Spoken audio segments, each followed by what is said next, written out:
So I'm recording what is going to be the last few episodes of When I'm Not Podcasting for this year, 2021. And of course, When I'm Not Podcasting, we'll be back next year. But in the meantime, happy holidays from yours truly, King of Podcasts, even though I'm not a big holiday person per se.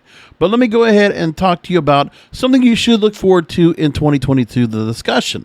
As you know, in this program, I talk a lot about cannabis, and I'm going to talk about psychedelics in the very same vein where psychedelics are also being considered a form of treatment that would be alternative that might very well help in a lot of different cases. So we're going to talk about that here on the program. And that's because this weekend, a few different things came out. Some recent studies of MDMA, ketamine, psilocybin mushrooms, and other psychedelics has shown tremendous potential for therapeutic applications. I'm taking this from Rick Doblin and the Guardian newspaper in the UK. Now, he talks about how he has studies for the Multidisciplinary Association for Psychedelic Studies, MAPS. So I have had the chance to go ahead and book MAPS onto Cannabis Radio, where it's one of my full-time commitments, and we talked to the folks there about their work in that. So there's a number of things they have found out in results of their most recent advanced trial of psychedelic therapy to date.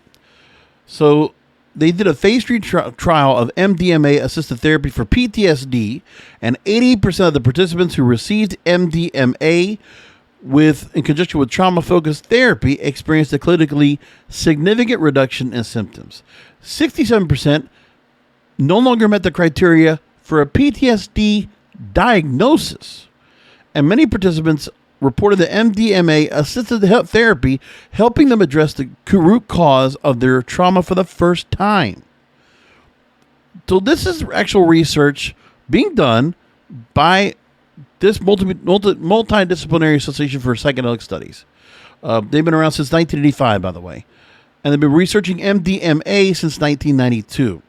So, take it for what they're worth. There's other things where they're talking about where ketamine studies they talk about have shown promise for chronic suicidal tendencies, PTSD symptoms, and depression. And legal ketamine clinics, which pair therapy with a drug, can play a key role in maximizing the benefits and reducing the risks of the psychedelic experience. And then also, psilocybin-assisted therapy is a breakthrough therapy for depression.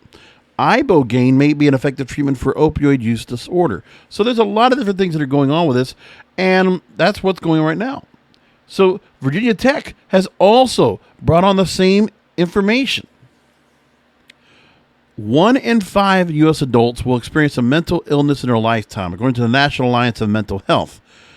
So there was a Virginia Tech researcher that has joined a renaissance of research on a long band class of psychedelics, combating several forms of mental illness, and in mice have achieved long-lasting results from just one dose. So Cheng Lu, with the Fred W. Bull Professor of Chemical Engineering in the College of Engineering at Virginia Commonwealth University, VCU, has been studying the epigenomic effects for psychedelics. His findings give insight onto how psilocybin, mescaline, LSD, and similar drugs may relieve symptoms of addiction, anxiety, depression, and PTSD. And they appear to work faster and longer than current medications, all with fewer side effects. This is a groundbreaking thing that's happening now. We're learning about it. There are conferences talking about it. There are a lot of different things that are talking about it right now. This is something you should keep an eye on. When you talk about legalization for cannabis, the same thing's going to go for psychedelics, that we're going to start hearing more about this. There's a lot of things we're going to hear about in terms of new technology, new health, innovations. This is one of them. You're going to hear about this more and more. Now, the human clinical trials that they did would be able to do with substances taking blood and urine samples and observing behaviors. But there's behavioral data that will tell you the result, but it doesn't tell you why it works in a certain way. So there's a lot in the story that talks about what this professor did to learn about what he found out. There's a whole different thing. So here's what we have. According to some work by other researchers, primarily with psilocybin, it's found in more than 200 species of fungi. It's been said that psychedelics have shown promise in alleviating major depression and anxiety disorders, inducing profound effects in perception, but can also actually induce behavioral effects in mice. Now, the person that talked about this here is a pharmacologist that worked with Cheng Lu, the professor, Javier Gonzalez Maeso, who has studied psychedelics back as far as the 1960s. And he used a lot of things to administer to mice that were trained for certain triggers. And Lu's lab analyzed brain samples for changes in the epigenome and the gene expression. And the variations were generally more long-lasting than the changes in gene expression, thus more likely to link with the long-term effects of a psychedelic. Now, they took what is, I'm not even going to try it, it's called a DOI, but you can take a look and find how to pronounce it yourself. But after one dose of this particular piece of psilocybin, they said the mice had reacted to fear triggers, no longer responded to them with anxious behaviors. Their brains also showed effects, even after the substance was no longer detectable in the tissues. Now, of course, it's mice they're using. But we got to have human clinical trials as well. Just saying, you already have an organization that's been doing this for decades, studying psilocybin, studying all areas of psychedelics, and now you're even having professors and pharmacologists at Virginia Commonwealth University that is looking at the same thing. And also, I must mention that Virginia Tech also did the same thing on this as well. So you're getting more people looking into this.